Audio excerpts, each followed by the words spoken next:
ایک بار حضور پاک صلی اللہ علیہ وآلہ وسلم حضرت عائشہ صدیقہ کے گھر میں آرام فرما رہے تھے۔ اس دن نبی کریم بہت خوش تھے، بہت خوشگوار موڈ میں تھے، بڑی بشاش سی طبیعت تھی۔ حضرت عائشہ صدیقہ جب آپ کے پاس تشریف لائی تو آپ صلی اللہ علیہ وآلہ وسلم نے مسکرا کر فرمایا، اے عائشہ مانگو آج جو مانگنا ہے۔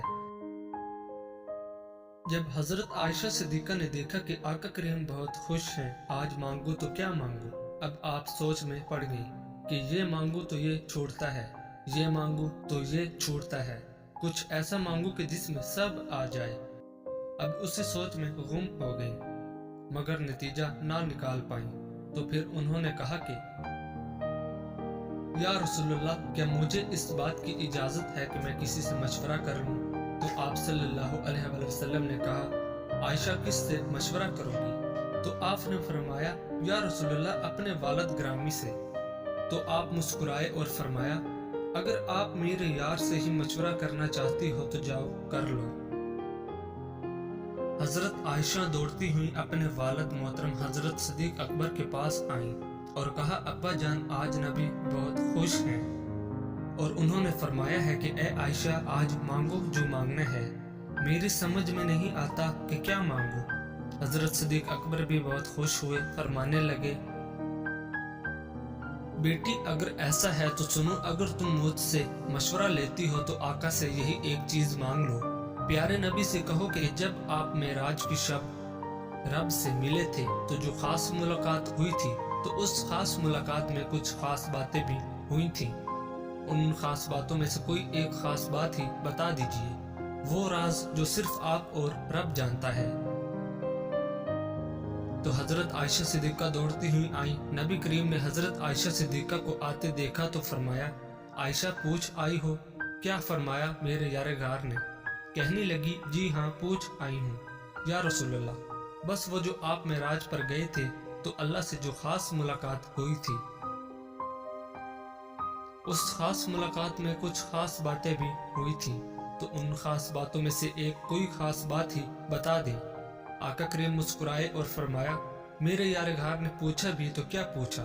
فرمانے لگے، عائشہ یہ راز کی بات ہے لیکن میں وعدہ کر چکا ہوں، اس لیے ان باتوں میں سے ایک بات میں تمہیں بتا دیتا ہوں۔ تمام جہانوں کے رب نے مجھ سے فرمایا کہ جو شخص ٹوٹے ہوئے دلوں کو جوڑ دے گا اس کو جنت میں بھیجنا مجھ پر لازم ہو جائے گا۔ اب ادھر حضرت صدیق اکبر بڑی بے چینی سے انتظار کر رہے تھے۔ کچھ دیر بعد حضرت عائشہ صدیقہ اپنے والد کے گھر میں داخل ہوتی ہیں تو دیکھتی ہیں کہ حضرت صدیق اکبر بے چینی کے عالم میں ٹہل رہے ہیں اور وعدہ لے لیا تھا کہ عائشہ جب حضور صلی اللہ علیہ وآلہ وسلم بتائیں گے تو تم آ کر مجھے بتاؤ گی۔ تو وہ جب وعدے کی تکمیل کے لیے پہنچی، حضرت صدیق اکبر تیز قدموں کے ساتھ عائشہ کی طرف لپکے اور پوچھا، کیا فرمایا آقا نے؟ عائشہ فرمانے لگی کہ حضور نے فرمایا، تمام جہانوں کے مالک نے فرمایا کہ جو ٹوٹے ہوئے دلوں کو جوڑے گا اس کو جنت میں بھیجنا مجھ پر لازم ہوگا۔ یہ سننا تھا کہ حضرت صدیق اکبر نے زاروں کی طرح رونا شروع کر دیا۔ بلند آواز میں صدیق اکبر نے فرمایا، بیٹی تم نے اس بات کا ایک ہی رخ دیکھا ہے، جو ٹوٹے ہوئے دلوں کو جوڑ دے گا اس پر جنت لازم ہے، اور جو کسی کا دل توڑ دے گا تو اس پر جہنم بھی تو لازم ہو گئی نا۔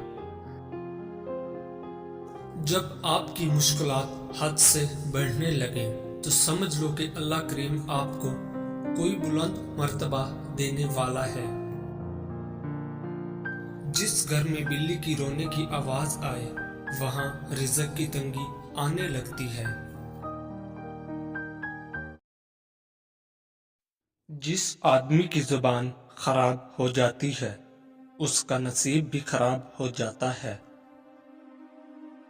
چور اور جواری توبہ کر سکتے ہیں لیکن کوئی جھوٹا سچ نہیں بول سکتا۔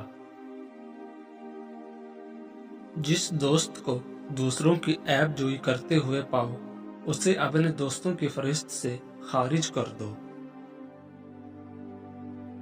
ایسے علاقے میں نہیں رہنا چاہیے جہاں دینی مسئلہ بتانے والا عالم اور جسم کا علاج کرنے والا طبیب موجود نہ ہو۔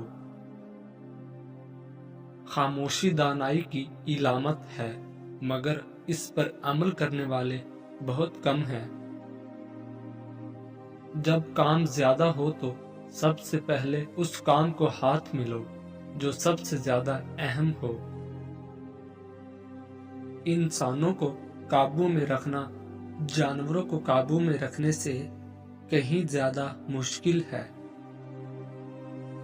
اپنا کردار بنانے میں اتنا مشغول ہو جاؤ کہ دوسرے پر تنقید کرنے کا وقت ہی نہ ملے۔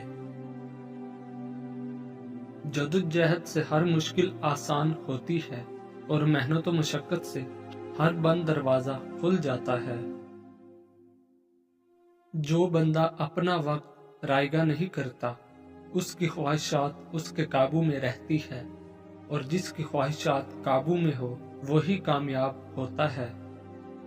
اگر آپ ہر وقت مسلسل اسی کے بارے میں سوچ رہے ہو تو یہ کائنات کی جانب سے اس بات کی نشانی ہے وہ بھی آپ کو بہت زیادہ یاد کر رہا ہے۔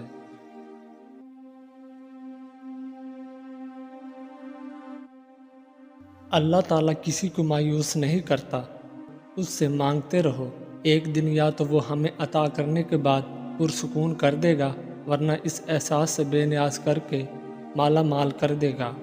بس یقین رکھو اس رب پر۔ اگر اللہ پاک تمہاری دعائیں پوری کر رہا ہے تو وہ تمہارا یقین بڑھا رہا ہے، اگر دعائیں پوری کرنے میں دیر کر رہا ہے تو تمہارا صبر بڑھا رہا ہے، اگر تمہاری دعاؤں کا جواب نہیں دے رہا تو وہ تمہیں آزما رہا ہے۔ اس لیے ہمیشہ دعا مانگتے رہا کرو۔ اللہ اپنے کچھ بندوں کی دعائیں اتنی جلدی قبول نہیں کرتا کیونکہ اسے بار بار اپنے بندے کا مانگنا پسند آ جاتا ہے، اور بے شک اللہ انہی کو آزماتا ہے جن سے وہ پیار کرتا ہے۔ دعا دل سے مانگی جاتی ہے، زبان سے نہیں، کیونکہ دعا تو ان کی بھی قبول ہوتی ہے جن کی زبان نہیں ہوتی۔ یہ نہ سوچو کہ اللہ پاک تمہاری دعا قبول نہیں کرتا، شکر کرو کہ تمہارے گناہوں کی سزا نہیں دیتا۔ ہوائیں موسموں کا رخ بدل سکتی ہیں اور دعائیں مصیبتوں کا۔ نصیب سے زیادہ قیمتی دعا ہوتی ہے، کیونکہ جب زندگی میں سب کچھ بدل جائے تب انسان کے پاس دعا ہی بچتی ہے جو نصیب کو بدل دیتی ہے۔ تقدیر اور قسمت سے زیادہ طاقت دعا میں ہوتی ہے۔ ایک دوسرے کے لیے دعا مانگا کریں، یہ اللہ تعالیٰ کا پسندیدہ اور قبولیت والا عمل ہے۔ تم خواہ چپکے سے بات کرو یا اونچی آواز سے، اللہ کے لیے یکساں ہے، وہ تو دلوں کا حال تک جانتا ہے۔ دو چیزیں انسان کا چہرہ بگاڑ دیتی ہیں اور وہ اپنی عمر سے بڑا لگتا ہے۔ نمبر 1، نیند پوری نہ ہونا۔ نمبر 2، بلا وجہ پریشان رہنا۔